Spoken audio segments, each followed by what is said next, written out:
Mengapa psikologi trading penting? Psikologi trading penting karena meskipun Anda punya money management plan yang sangat bagus sekali, technical plan yang sangat bagus sekali, mau beli saham ini, sahamnya breakout, atau mau beli saham ini, valuasinya terdiskon. Kalau Anda nggak punya ini, psikologi trading ini Anda nggak punya, maka hasilnya akan zero. Kenapa? Atau hasilnya nggak maksimal. Kenapa? Karena terkadang manusia bertindak berdasarkan emosi. Dan bahkan Sir John Templeton, ini investor legendaris, dia sampai bikin quotes kayak gini. Bull market itu born on pessimism, grow on optimism, and die on euphoria. Sekarang teman-teman perhatiin. Anda ngerasain ini nggak? Pertama kali, ini optimis. Masuk pasar saham mungkin pas naik, ini saya nih, tahun 2007.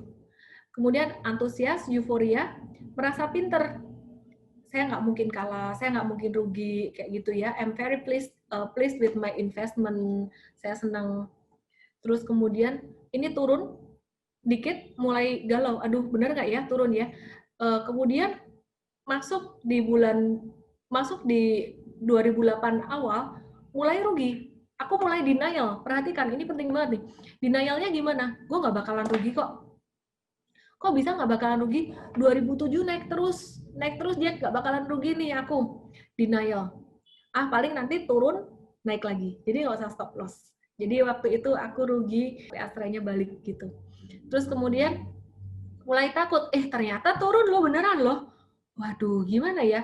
Ini sampai di sini udah mulai stres kayak gimana? Waduh, tapi aku mau cut loss udah mulai telat nih, 30% nih ruginya sampai 40% gitu. Ini namanya nyangkut. Terus kemudian turun sampai 50% waktu itu IHSG. Panik kapitulasi, wah tambah stres. IHSG udah sampai turun 60%. Ya udahlah, stres karena orang-orang mulai banyak yang udah ninggalin pasar saham kayak gitu. Nah, sebenarnya pada masa di sini ketika rasa takut berada di puncak, ini adalah best time for investing. Ini adalah best time for investing. Ini adalah GGRM, HMSP, TLKM, malah dibuangin salah ya. Kemudian nanti kalau udah mulai masuk bulan November mulai naik, mulai ada hope. Mungkin 2021 vaksin udah ada, naik, relief, and optimism, dan gitu terus siklusnya. Bagaimana caranya? Supaya kita bisa konsisten untung ya di pasar saham ini dan nggak terlalu dipermainkan oleh emosi. Caranya adalah know yourself, know your enemy. Ini aku ngutip dari Sun Tzu ya, The Art of War, 1000 battles, 1000 victories. Intinya adalah kamu mesti tahu, selain kamu tahu market ini gimana, kamu mesti ngerti diri sendiri itu kelemahannya, kelebihannya apa. Oh, kelebihan aku ya, karakter aku, misalkan ini karakter ya, dominan, influence, steady, compliance. Karakter aku dominan, berarti kelebihan aku adalah I'm driven. Tapi karena aku dominan, I'm too high, expectation. Bisa stres, bisa gampang marah. Karakter influence. Influence itu orang yang suka bergaul, people person ya. Dan dia cenderung suka komunikasi gitu.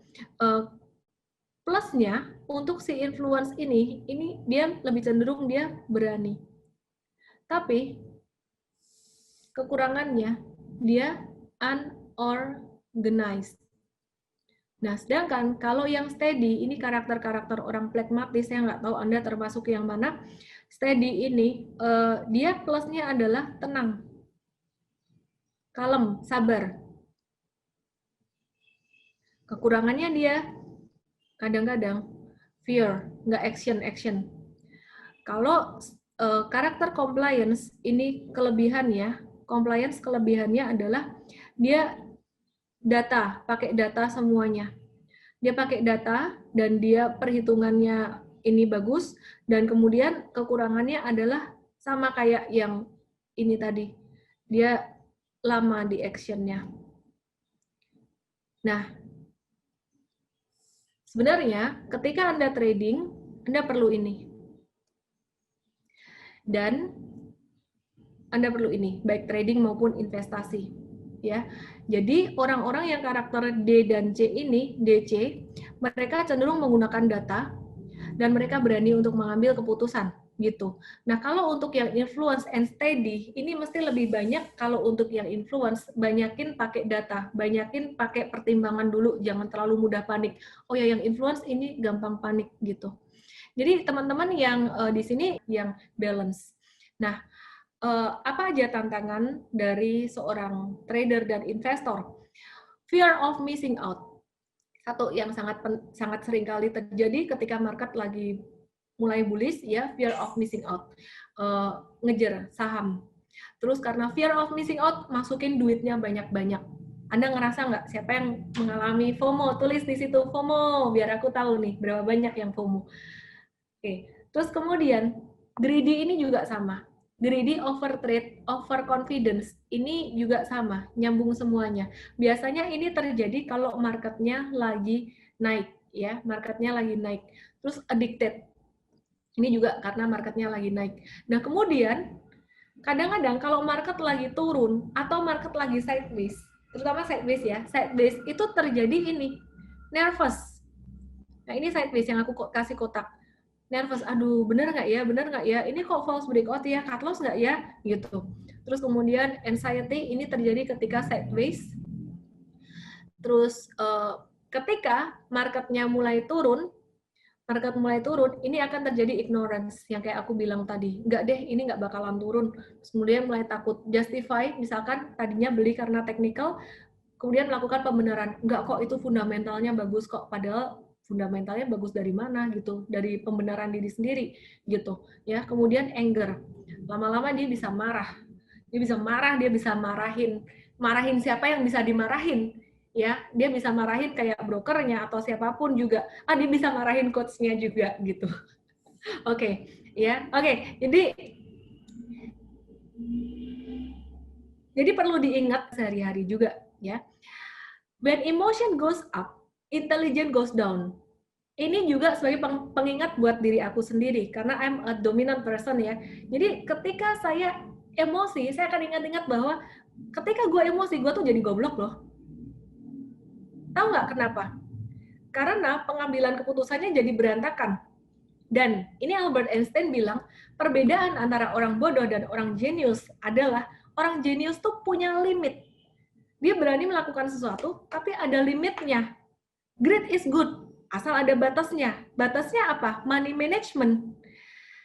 Mengapa orang masuk ke pasar saham bisa perjalanannya berbeda-beda? Meskipun informasi yang dikasih sama persis. Misal di dalam satu pelatihan, workshop super trader misalkan, informasi yang disampaikan tuh sama persis, plek, nggak ada yang beda sedikit pun. Dan katakan si A dan si B masuk di pasar saham pada hari yang sama, tanggal yang sama, duit modal yang sama. Tapi hasilnya bisa berbeda. Mengapa? Karena ini aku belajar dari NLP ya, neuro-linguistic programming ya. Jadi ada yang namanya representation system. Representation system itu apa sih? Itu filter. Ya, jadi ini experience yang Anda lihat, dengar, rasakan dengan kelima indera kita. Ini masuk ke diri kita. Kemudian kita akan filter, oh ini informasi vaksin, harga saham turun, ini cut loss, ini value investing, ini macam-macam, banyak banget. Nanti si A bilang beli saham ACST, nanti si B bilang beli saham beli saham film, nanti ada beli saham ini itu, tapi saya bilang jangan beli yang itu, beli yang ini, bingung kan? Nah ini experience, semuanya ini ditampung, experience ini masuk ke filter di sini. Pasar saham jatuh, nah ini masuk ke sini. Akan difilter oleh belief and value, memory, past experience, semuanya. Ada terjadi deletion atau penghapusan informasi, ada terjadi distorsi, ada yang mengeneralisasi. Contoh. Aku kasih tahu. Saham blue chip itu bagus untuk investasi jangka panjang, memang betul. Karena saham blue chip ini perusahaan memang udah matang, udah mapan. Di sini terjadi sebuah filter. Aku sempat ngebaca satu Instagram, kalau nggak salah dia influencer saham juga kayaknya. Dia terjadi satu generalisasi di sini. Dia ngomong bedanya trading dan investing. Investing itu saham blue chip, kalau trading saham second liner. Nah, kasihan banget si trader. Kalau pas lagi sahamnya jatuh kayak bulan Maret kemarin, itu kesempatan banget untuk dapat cuan 30% lebih. Ajaib banget waktu itu BBRI bisa naik 30% lebih. Kalau dibatasin kayak gitu, kasihan banget tradernya nggak boleh beli saham blue chip. Itu namanya mengeneralisasi. Terjadi karena apa? Karena filter pengalaman dia, belief and value, memori pengalaman dia di masa lalu. Sehingga filter ini menimbulkan tindakan. Tindakan dia berupa apa? Self-talk, oh kalau gitu aku belinya saham blue chip aja deh. Jangan second liner deh, akhirnya dihajar rata blue chip terus. Padahal kalau marketnya udah recover, blue chip itu naiknya pelan-pelan. Saya nggak mau lagi masuk ke blue chip kalau 2021 udah recover. Saya sendiri juga sempat mengalami hal seperti itu. Jadi orang itu mempunyai satu keyakinan karena dia punya pengalaman di masa lalu. Yang hebat banget adalah Warren Buffett. Kita belajar dari Warren Buffett kenapa? Warren Buffett ini orang yang sangat fleksibel sekali. Orang yang berhasil adalah orang yang tidak dipaku oleh belief system dan memory dan past experience dia. Warren Buffett sempat dulu dia pernah bilang, oh beli saham tuh value doang. 1958 dia ganti loh, jadi growth investing mix dengan value.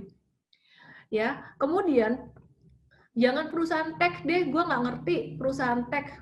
Ternyata, jangan perusahaan tech, gue nggak ngerti perusahaan tech. Tapi perkembangan zaman, bahkan sekarang Amerika saham big caps-nya tuh teknologi. Kalau dia nggak mau di sini, aduh, dia bakalan jatuh. Sekarang dia hire orang-orang yang ngerti teknologi. Aduh, jangan di perusahaan pertambangan ini deh, gold mining. Kenapa? Nanti kalau di gold mining itu nggak bagus, aku nggak mau gitu, karena gold itu kan nggak bertambah gitu, malah berkurang gitu. Tapi terakhir dia beli gold mining. Jadi dia sangat fleksibel di sini. Kesimpulannya adalah kita semua mempunyai representation system yang mengatakan bahwa wah, jangan cut loss, jangan ini, atau mungkin trader yang ngomong jangan beli saham di harga murah. Dulu saya pernah punya rep system kayak gini. Ketika marketnya lagi normal-normal aja dan saham super saya naik terus, yang terjadi adalah udahlah, nggak usah value investing. Value investing itu nggak ada guna. Tapi ketika market crash, aku melihat, wih, bener juga ya, value investing itu bagus buat jangka panjang. Itu namanya sistem kita berubah. Oke, Triune Brain Model. Manusia mengambil keputusan. Manusia modern mengambil keputusan dengan otak neokorteks yang disebut juga otak human. Otak human ini berkembang, belakangan baru berkembang. Aku baca buku yang menarik banget, bukunya Sapiens, tebel segini ya. Jadi, dulu banget otak manusia tuh cuman ini, reptil dan mamalia. Otak reptilian ini tempat memfilter informasi yang pertama kali. Jadi informasi masuk difilter oleh belief dan value kita, si otak reptil ini akan sifatnya escape, lari, atau fight. Dia adalah satpam. Dan bagus banget Tuhan kasih kita ini supaya kita menjadi waspada, ya, supaya kita waspada. Kalau nggak ada ini sangat bahaya sekali. Ini ibarat di mobil ini adalah remnya. Nah, orang-orang yang kena otak reptilnya, misalkan dia rugi di saham, dia akan lari atau nggak mau lagi di pasar saham. Atau kemudian dia akan fight itu marah, ya. Jadi kalau mamalia, otak mamalia ini kena biasanya karena dia untung. Otak reptil menghindari rasa sakit, otak mamal mengejar kesenangan, pleasure. Nah, ini yang menarik nih. Kalau Anda udah untung sekali, seneng. Senengnya kalau luar biasa sampai emosional akan keluar hormon dopamin. Bahkan kadang-kadang ada juga yang rugi. Ulang lagi, untung dikit, senang, habis itu rugi lagi, ulang lagi, itu juga bisa menimbulkan hormon dopamin yang diulang-ulang terus membuat orang jadi addicted. Yang paling bagus, emosi itu informasi itu masuk ke otak neokorteks, disaring di sini, sehingga Anda bisa mengambil keputusan dengan bijaksana. Nah, banyak sekali orang yang menganggap bahwa udahlah gue ngerti teknisnya aja lah, fundamental, technical, psikologi trading nggak penting. Maka dari itu aku jarang banget bawain tema psikologi trading. Bahkan, tapi padahal psikologi trading ini adalah satu hal yang very very crucial banget for our life juga. Jadi kemarin aku sempat belajar dengan satu temanku, dia tuh psikolog, how to break our emotional pattern, dan ini nyambung juga dengan apa yang aku udah pelajari selama 13 tahun terakhir ini. Jadi ketika aku bikin buku Smart Traders Not Gamblers yang hitam itu aku belajar dari psikolog juga.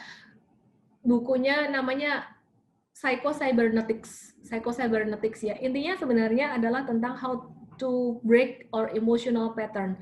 Karena kalau udah kena ke otak reptil, otak mamal, ini bakalan muter-muter terus di saham ya. Bakalan muter-muter terus. Rugi, balas dendam. Makin rugi lagi, balas dendam lagi. Atau kalau untung, dia nambah duit. Terus rugi, dia gemes, deg-degan, dan seterusnya. Muter terus. Berhentinya kapan? Berhentinya sampai duitnya habis. Jangan dong, gitu ya. How to break this emotional pattern. Anda juga mungkin mengalami dalam kehidupan sehari-hari.